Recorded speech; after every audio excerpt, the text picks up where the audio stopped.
Olá pessoal, bem-vindo a mais uma de nossas aulas do curso de aconselhamento em dependência química. Meu nome é Carlos Alberto Silva Ferreira, sou psicólogo e o assunto de hoje, nós começamos a falar hoje, vulnerabilidade, fatores de vulnerabilidade.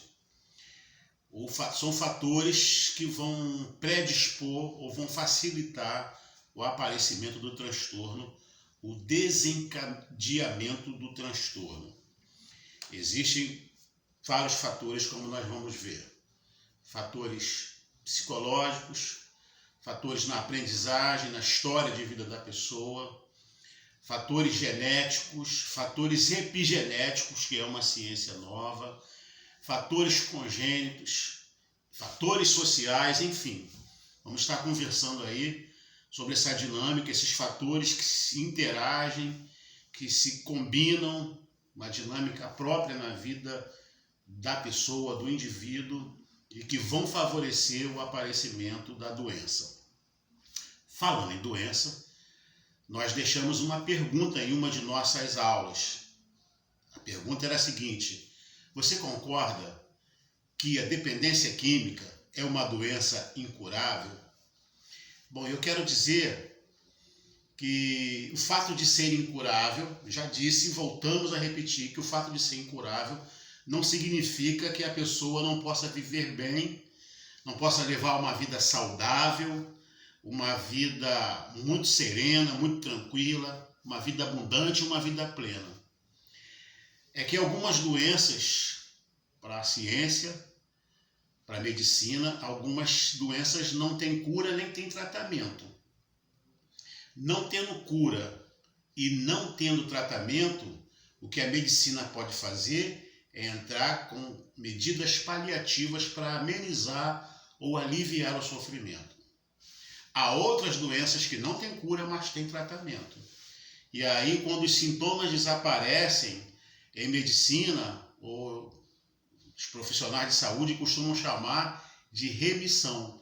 A doença, o transtorno está em remissão. Não significa que a pessoa esteja curada. Ela não apresenta sintomas, mas ela precisa estar vigilante, precisa estar atenta em algumas doenças. A pessoa periodicamente tem que fazer os seus exames. Em dependência química significa que o indivíduo precisa estar vigilante. Ele não pode deixar de respeitar as suas limitações, respeitar o programa que ele tem para a manutenção da sobriedade. E aí a gente vai falar mais adiante de fatores de proteção que vai implicar diversas coisas para que a pessoa consiga viver uma vida boa para o resto de sua vida. Nós, no nosso linguajar leigo, às vezes falamos: fulano está curado, fulano está há mais de 2 anos, mais de 3 anos, sem apresentar transtorno, sem apresentar problema. Sim, mas em medicina, os médicos, os psicólogos em saúde mental, a gente entende que aquela pessoa tem uma vulnerabilidade que ela precisa se cuidar pelo restante da sua existência. E o que causa essas vulnerabilidades? Hoje nós vamos começar a falar o primeiro fator. O primeiro fator está ligado à nossa necessidade de contato, a nossa necessidade de conexão, a nossa necessidade de intimidade, a nossa necessidade de interagir com outras pessoas. E às vezes, por algum motivo, seja ele genético, de temperamento, seja ele de aprendizagem, seja ele por outros caminhos, como traumas psicológicos, tudo são coisas que nós vamos conversar, mas que aparece no temperamento, na personalidade, no comportamento da pessoa, uma trava. Às vezes é um juiz interno que a envergonha. Ela sente vergonha dela mesma. Ela sente vergonha do seu jeito. Ela sente vergonha da sua voz. Ela sente vergonha do seu sorriso. Ela se sente criticada. Ela se sente diminuída. Ela não consegue falar. Ela não consegue brincar. Ela não consegue estar em grupo. Muitas vezes é assolada por solidão, por essa falta de conexão, de contato. Ela sofre com solidão, ela quer esse contato, ela quer a busca desse contato, mas algo impede. Então, por esse fator e por outros fatores mais, ao ter o encontro com a substância, ao perceber que aquela substância destrava, que aquela substância solta, que aquela substância a deixa à vontade, aí ela consegue rir, ela consegue falar, ela consegue se comunicar, ela consegue abraçar, ela consegue beijar. Algumas pessoas só conseguem fazer sexo se beber primeiro, às vezes até usar cocaína. Bom, a gente já viu, a pesquisa está aí no papel, que eu deixei com vocês, que muitas pessoas usam substâncias. Muitas pessoas têm contato com substâncias, mas nem todo mundo desenvolve dependência. Então é preciso que haja fatores que se interajam, que se comunicam, que se juntam para debilitar uma pessoa e acabar facilitando esse desencadear do transtorno. A história humana é cheia de situações, festas. As festas sempre tinham, no mínimo, álcool. E algumas religiões, e algumas seitas, e alguns movimentos, se usa bebida alcoólica. O cristianismo usa ou usava o vinho. Hoje, muitos segmentos passaram a usar o suco de uva, mas alguns ainda usam o vinho. A Bíblia fala do vinho, tanto fala com os cuidados que se tem que ter com o vinho, como situações que o vinho é usado. Noé, história de Noé, que ficou embriagado na sua vinha, produzindo lá o seu vinho, ficou embriagado. Então, a bebida alcoólica, substâncias químicas, sempre fizeram parte da experiência humana, da história da humanidade. E às vezes havia pessoas que apresentavam transtornos. Hoje, o número de pessoas que apresentam transtornos tem aumentado cada vez mais. Só a pesquisa que a gente disponibilizou para vocês, da Fiocruz e do Senad, demonstra que pelo menos 9%, em alguns países, esse percentual chega a 11% só de dependentes de álcool. É muita gente. Então os fatores de vulnerabilidade, eles têm aumentado, eles têm crescido. E a gente tem esperança de poder contribuir para que essa situação mude, que esses fatores de vulnerabilidade se transformem em fatores de proteção. Essa é a ideia.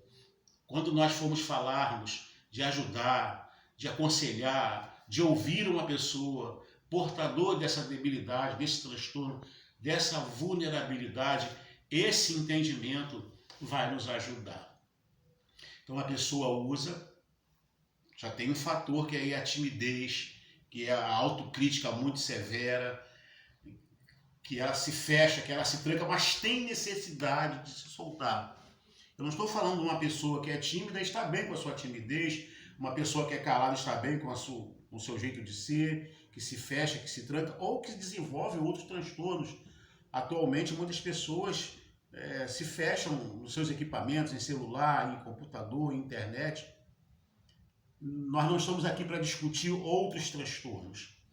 A nossa ideia aqui é discutir transtorno de uso de substância. Então, a pessoa, ao usar aquela substância, ela se solta, ela se torna mais leve, ela ri, ela brinca, ela dá gargalhada, ela fala, ela se comunica, ela abraça, ela beija, ela se sente bem consigo mesma. Nós vamos mostrar a psicobiologia do uso de substância. Então elas têm aquela sensação de bem-estar. Aí vai a uma reunião, usa substância. A próxima usa substância. Aí vai acontecendo assim. Daqui a pouco ela começa a promover reuniões só para usar substância. É muito comum, na nossa realidade de Brasil, de Rio de Janeiro, é muito comum o uso da cerveja. As pessoas já ficam se programando, final de semana é a geladinha. A geladinha, ela começa a ocupar o primeiro lugar. Não é mais as pessoas, não é mais a reunião, não é mais o riso. O primeiro lugar passa a ser o consumo de substância e as pessoas vão invertendo esse valor ou esses valores e nem percebem. Quando elas vão dar-se por si, já estão dependentes. Algumas, às vezes, despertam os primeiros sinais de problema. Para ela, talvez sejam os primeiros sinais. Mas talvez para outros que estão de fora, já estão tentando sinalizar, tentando falar, e a pessoa está cega, a pessoa faz negação. Parece que ela vai se adaptando à substância, a substância vai atendendo certas necessidades psicológicas e emocionais dela, e ela tem dificuldade de abrir mão daquela substância, mesmo que essa substância já comece a acarretar prejuízo para ela. Então ela vai fazendo negação justamente para não abrir mão. Cerveja, o cigarro ou outra substância. Acontece na vida do outro, mas com ela não vai acontecer. Ela começa a tossir, mas vai ser só uma tossezinha. Ela não vai ter câncer, ela não consegue perceber que ela pode desenvolver uma doença. Outros, os primeiros sinais já despertam e começam a mudar. Outros, depois de um certo número de perdas, é que vão mudar. Outros, já quando não tem mais jeito, é que elas pensam na mudança. E às vezes mudar se torna cada vez mais difícil. Quanto maior o número de perdas, maior era a mudança. Infelizmente, era para ser ao contrário. Mas parece que a pessoa vai ficando desesperançosa. Já não vai valendo a pena a mudança. Mas sempre há esperança. E se houver uma motivação, se a mente da pessoa conseguir enxergar a motivação, e essa motivação é para cada um. Alguns se tornam motivados a mudar quando elas percebem que estão doentes e elas querem viver, elas querem saúde e aquilo é o impulso para a mudança. Outros é a perda do ente querido, da família, das pessoas que amam. Para outros isso já não importa. Uma outra pessoa já é a experiência de fé, a experiência religiosa, seja ela no cristianismo, seja ela em qualquer outra fé.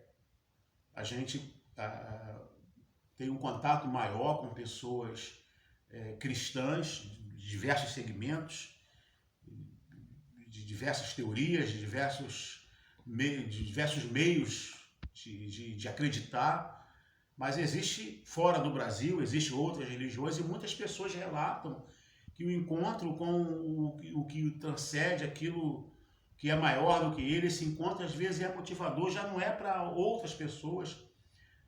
Mesmo esse vídeo, ele tem um alcance muito grande no meio cristão, e a gente sabe que tem pessoas que estão tendo experiências de fé, mas mesmo assim não conseguem fazer a mudança. A experiência de fé não é motivador para elas, tão importante assim para fazê-las mudar. Porque isso é individual, é de cada um. É muito particular da pessoa. Mas uma motivação é necessária. É preciso que haja uma motivação para a pessoa despertar, para desejar a mudança. E aí, quando ela começar a desejar a mudança, esses fatores que nós vamos estar compartilhando com vocês precisam ser trabalhados. Esses fatores precisam ser vistos. Então, eu acho que é isso. Tem um texto que vocês também têm em mãos, ou em mão, e vocês podem ter mais detalhes aí no texto. Qualquer dúvida, podem fazer a pergunta na sala de aula virtual. Tem uma pergunta para vocês responderem apenas para poder entender das pessoas que têm esse problema. Na sua vida, na sua história, você já teve momentos assim, se sentir solidão, ou sentir alienação, queria estar abraçando alguém, queria estar conversando com alguém, ou um grupo de pessoas e não conseguiu, se sentiu travado? Não precisa entrar em detalhes, é só dizer sim, eu entendo, ou não, nunca vivi isso. Qualquer uma das duas respostas satisfaz a pergunta.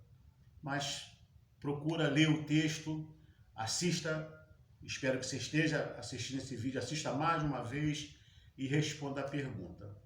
E numa próxima aula nós vamos ver um novo fator que pode estar contribuindo para esse transtorno. Fica na paz e bons estudos.